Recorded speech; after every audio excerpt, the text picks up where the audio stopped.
राधे राधे। जय श्री कृष्णा। श्री राधा रानी की कृपा से हम भक्तों के पावन चरित्रों को श्रवण पान कर रहे थे। जैसे कि हम श्री जी की कृपा से श्री कर्माबाई जी की चरित्र को श्रवण कर रहे थे। कल भाग 1 था, आज भाग 2 है। कल हमने श्रवण किया कि कर्माबाई के इतने बुलाने पर, इतना बोलने पर, उनके लिए पद गाने पर तब श्री ठाकुर जी आकर उनके ओटे में आकर, लहंगे के ओटे में जाकर प्रसादी पाते हैं, खिचड़ी पाते हैं। तब स्वयं कर्माबाई जी उन्हें, ठाकुर जी को अपने हाथों से खिचड़ी का भोग पवाती हैं और फिर ठाकुर जी उन्हें भी पवाते हैं। अब शाम होती है, श्री ठाकुर जी फिर अपने स्वरूप में चले जाते हैं। शाम होती है, उनके माता पिता जहाँ बाहर गए होते हैं वहाँ से लौटते हैं। फिर लौटने के बाद स्नान करते हैं और स्नान करने के बाद पूछते हैं, और बेटी तुमने भोग में ठाकुर जी को क्या लगाया था, क्या खिलाया था?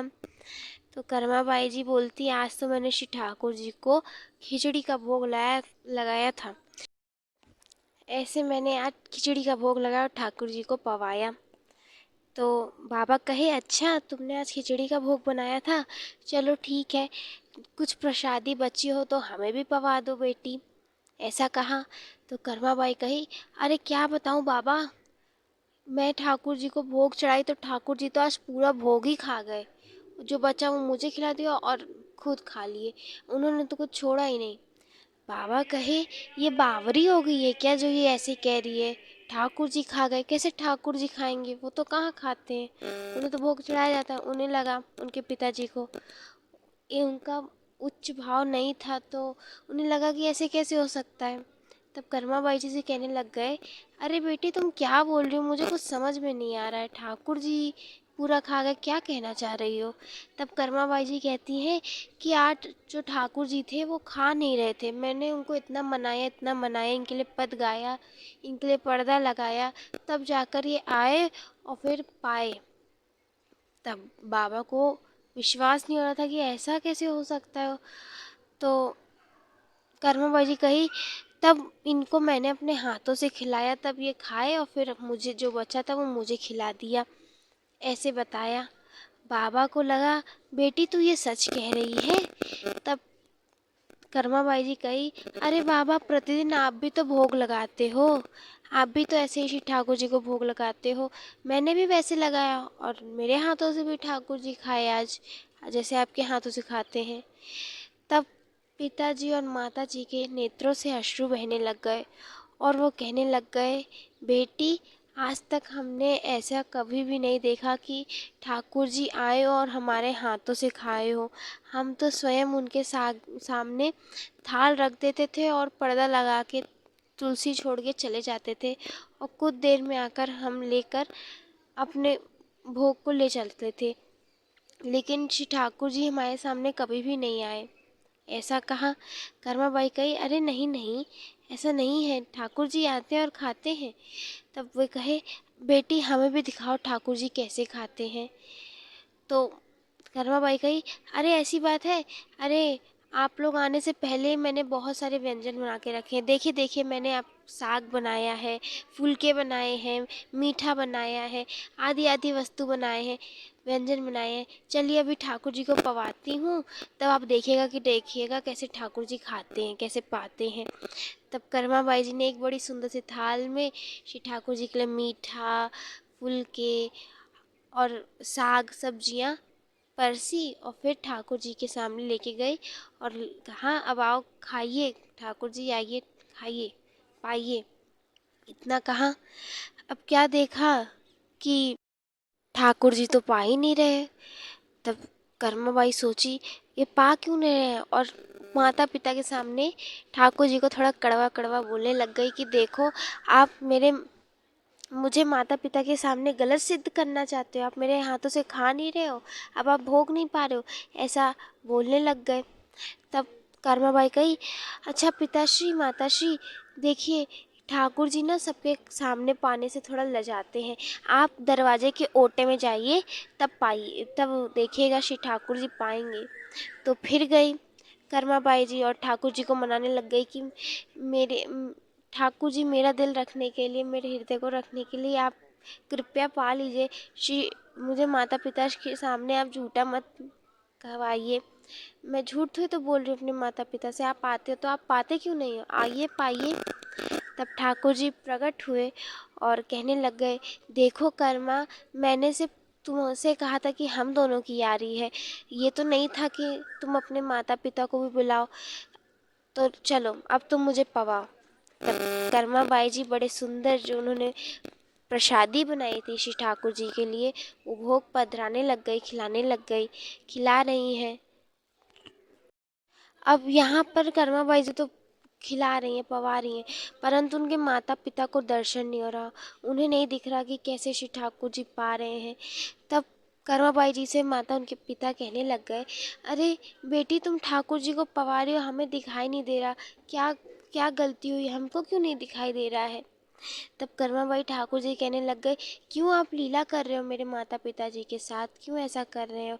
आप पा रहे हो तो मेरे माता पिता को क्यों नहीं दिख रहा कि आप पा रहे हो? कृपया कृपा करें और मेरे माता पिता को भी दिखाएं कि आप पा रहे हो। तब कहने लग गए ठाकुर जी, देखो कर्मा, जो तुम्हारा भाव है वो बहुत शुद्ध भाव है। तुम्हारा जो भाव है मेरे प्रति मूर्ति भाव नहीं है। तुम्हारे जो माता पिता है उनका भाव मेरे प्रति मूर्ति का भाव है। मुझे मूर्ति समझकर वो खिलाते हैं, मुझे भोग पधराते हैं। तुम्हारा भाव तो मेरे लिए साक्षात ठाकुर जी का है, इसलिए मैं तुम्हारे सामने आके तुमको दिख रहा हूँ पवाते हुए। तुम मुझे पवा रही हो, ऐसा दिखाई दे रहा है। और तुम्हारे माता पिता का ऐसा भाव नहीं, इसलिए मैं उनके सामने दर्शन नहीं दूंगा, उनको नहीं दूंगा। तब बेटी से माता पिता पूछे, बता बेटी, ठाकुर जी क्या कह रहे हैं? वो हमें क्यों नहीं दर्शन दे रहे? तब कर्मा बाई कही अपने नेत्रों में अश्रु लेके कि पिताजी, माताजी, ठाकुर जी कह रहे हैं कि आपका जो भाव है श्री ठाकुर जी के प्रति, वो मूर्ति भाव है। आपने उनको मूर्ति की तरह मानकर उनकी सेवा की, इसलिए वो आपको दर्शन नहीं देंगे साक्षात। जो ही बेटी के मुख से माता पिता ने सुना, वे फूट फूट के रोने लगे और कहे, सही कह रहे हैं तेरे भगवान कि मेरा उनके प्रति जो भाव है वो मूर्ति का है। और ये कहकर खूब रोने लग गए कि मेरा ही भाव खराब है। जब कर्माबाई जी ने माता पिता के नेत्रों में ऐसे अश्रु देखे तो उन्हें बड़ा दुख हुआ और ठाकुर जी से कहने लग गए, देखो ठाकुर जी, अगर आपने मेरे माता पिता को दर्शन नहीं दिया तो मैं आपसे रूठ जाऊंगी, आपसे गुस्सा हो जाऊंगी, फिर आपसे कभी भी बात नहीं करूंगी और आपको अपने हाथों से पवाऊंगी भी नहीं। इसलिए पहले आप मेरे माता पिता को दर्शन दो, तभी मैं भोग पाऊंगी, भोग आपको पवाऊंगी। तो ठाकुर जी कहे, नहीं नहीं कर्मा, मैं नहीं दे सकता उनको दर्शन, उनका मेरे प्रति वैसा भाव नहीं है। तब कर्मा बाई कही, जाइए, फिर मैं आपसे रूठ जाती हूँ। अब यहाँ पर ठाकुर जी को मानना ही था भक्त का भाव, तो कहे ठीक है, अब तुम्हारे कहने पर केवल तुम्हें माता पिता को भी दर्शन दूंगा। फिर क्या था, श्री ठाकुर जी अपने दिव्य रूप में दर्शन देते हैं, जहाँ पे कर्मा बाई जी श्री ठाकुर जी को पवा रही हैं और उनके माता पिता भी इस रूप को देखकर श्री ठाकुर जी के बड़े प्रसन्न होते हैं और खुद को धन्य मानते हैं कि हमें ऐसी पुत्री प्राप्त हुई है, हमें ऐसी पुत्री मिली है जिसने हमको ठाकुर जी के दर्शन करा दे। जहाँ पर हम इतने वर्षों से श्री ठाकुर जी के सेवा कर रहे हैं, वहाँ पर ये 5-6 वर्ष की बालिका हमें श्री ठाकुर जी के दर्शन करा दी। और ऐसे अपने भाग्य को कहने लगे कि हमारे भाग्य कितने अच्छे हैं जो हमें ऐसी पुत्री प्राप्त हुई। तब ठाकुर जी कहे, देखो कर्मा, मैं आप तीनों को दर्शन दिया हूँ, आज के बाद मैं अब किसी को दर्शन नहीं दूंगा, केवल आप 3 लोगों को ही मेरे दर्शन होंगे।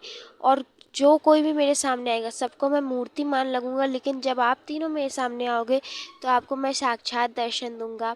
ऐसा उस वक्त ठाकुर जी ने कर्माबाई जी से कहा और उनके माता पिता से।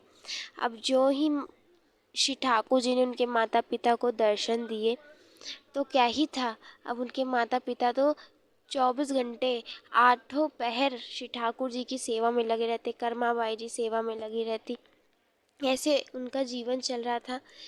उनके माता पिता और कर्माबाई जी प्रतिदिन श्री ठाकुर जी को भोग पवाते, उनकी सेवा करते, सुंदर सुंदर सेवा करते, ऐसा होता था।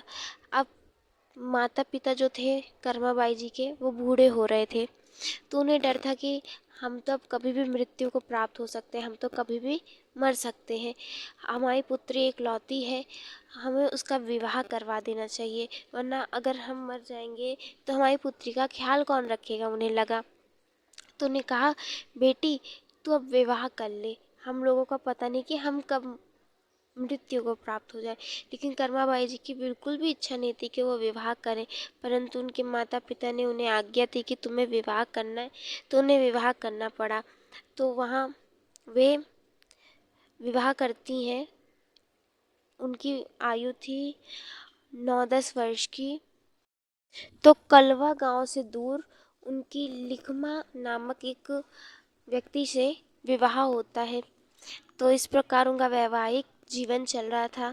उनके विवाह को 1 वर्ष भी नहीं हुआ था कि उनके जो उनके पति थे, वो 1 वर्ष के अंदर ही भगवान के धाम को चले जाते हैं।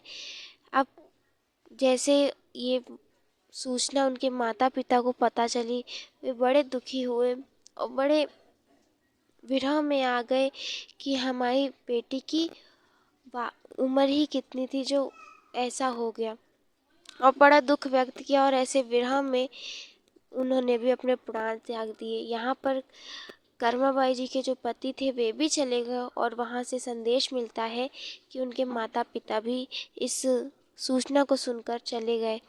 अब कर्माबाई जी के लिए हर दिन बड़ा कठिन होता जाता था। तो उनके लिए इतना जीवन कठिन इसलिए होता जा रहा था क्योंकि अब उनके ऊपर माता पिता का भी कोई साया नहीं था। माता पिता भी उनके नहीं थे। वे सोची कि अब माता पिता के यहाँ चली जाऊंगी तो वहाँ भी नहीं, और यहाँ पे उनके पति ही नहीं थे।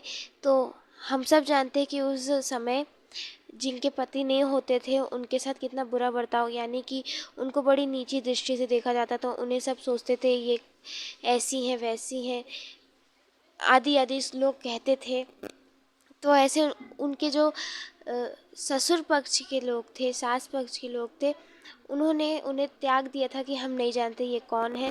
उन्हें लगा कि ये तो नसुड्डी है हमारे लिए, ये इसकी शादी को 1 साल नहीं हुआ, ये तो हमारे पति को हमारे बच्चे को लेके चली गई, मेरे बेटे को लेके चली गई, इसलिए उन्होंने उनको छोड़ दिया।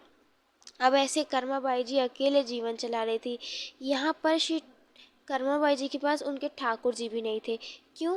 क्योंकि जब माता पिता के घर से ये लौटी, यहाँ ससुराल आई, तो वो तुम पिताजी के ठाकुर जी थे, तो वो पिताजी के पास ही रह गए।